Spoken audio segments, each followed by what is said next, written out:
So, hey everyone, it's me Pooja here, and I'm here to share one such night with my pillow.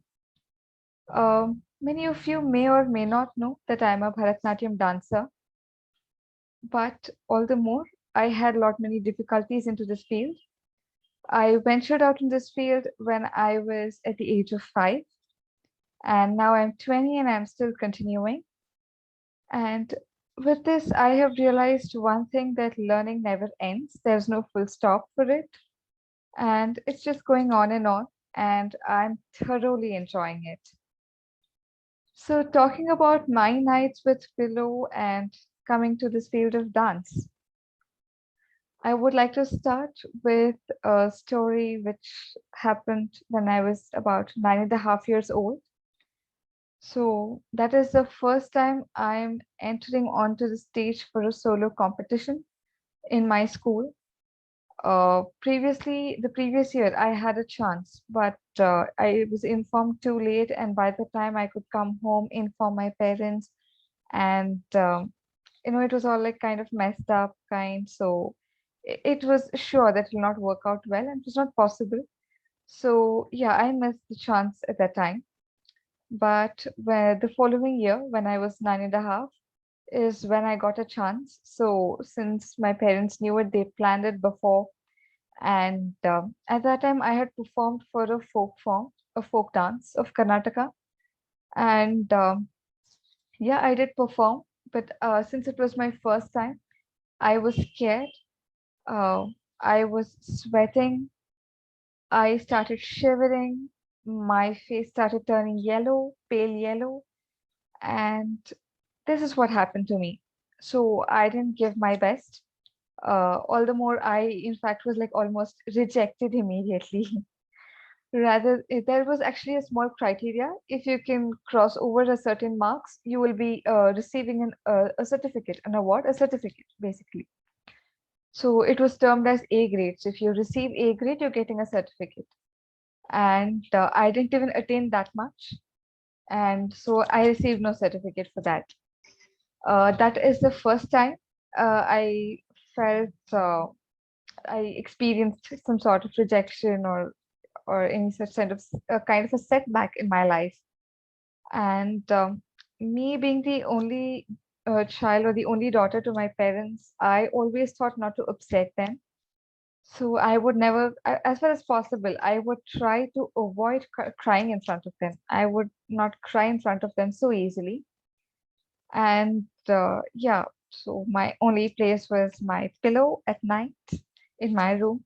Though at that time I would share my room with my mom, although she felt I'm too small, I'm too young, so she would always be there to take care. But still, I was put to bed quite early those days, and parents would work a little more late in the night and then come to bed. So that gap, what I had was the time where, I had the story, like I literally started crying. I really cried out very badly. And this is one such incident. This was the start. Okay. And today, after all of these, I realized that was the start of my learning process. That is where I started learning. That is when I started giving importance to every minute detail I would take care of. Uh, Not so professional that I could look into every single aspect at the time, but at least I could start up with things. And the very next year, like when I was about 10 and a half, once more the competition was conducted. It was a competition that would take place every year in school. So when I was 10 and a half, the competition was there, and again I participated. And at that time, I could make it to the A grade and receive my first certificate in dance in school. And from then, my journey is endless. Yeah, I wish it to be endless. I just hope it's going to be that way. And many of you might know that recently in my college, I did have a competition with the other departments, and I was representing mine. And yeah, I did come first. So just I think what 2 to 3 days back it happened, and I was just recollecting this with one of my friends, I was just telling her that this is the first time I face a rejection, and I feel it's the start of my learning process. That's when I started realizing things, or I started realizing that this is how it works, this is how it does not work, kind of things. So that's how the journey starts. That night, I cried. Yes, even recently, I've been crying. I don't say no to that, but all with a different purpose, with a different reason, and with a different emotion. At that time, I cried because I was sad.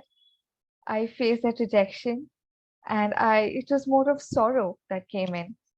But now, if I cry, it is out of devotion, it is gratitude, it is, I just thank anything and everything I get, because today I'm here in the state of, winning a couple of competitions altogether.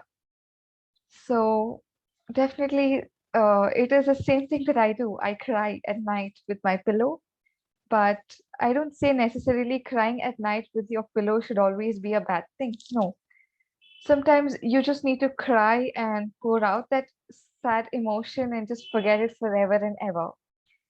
I would actually say forgetting may not seem right, because there are chances you might tend to repeat the same thing over and over again.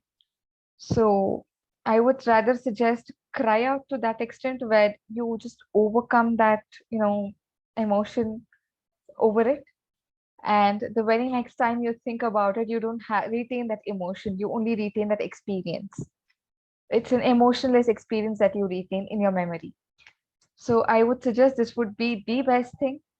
And yeah, sometime in life, if at all you get to cry because of this, I would say that's the best thing you can ever expect or ask for. And I think this should be my first episode for my nights with my pillow. And till the next time we meet, take care. Bye bye.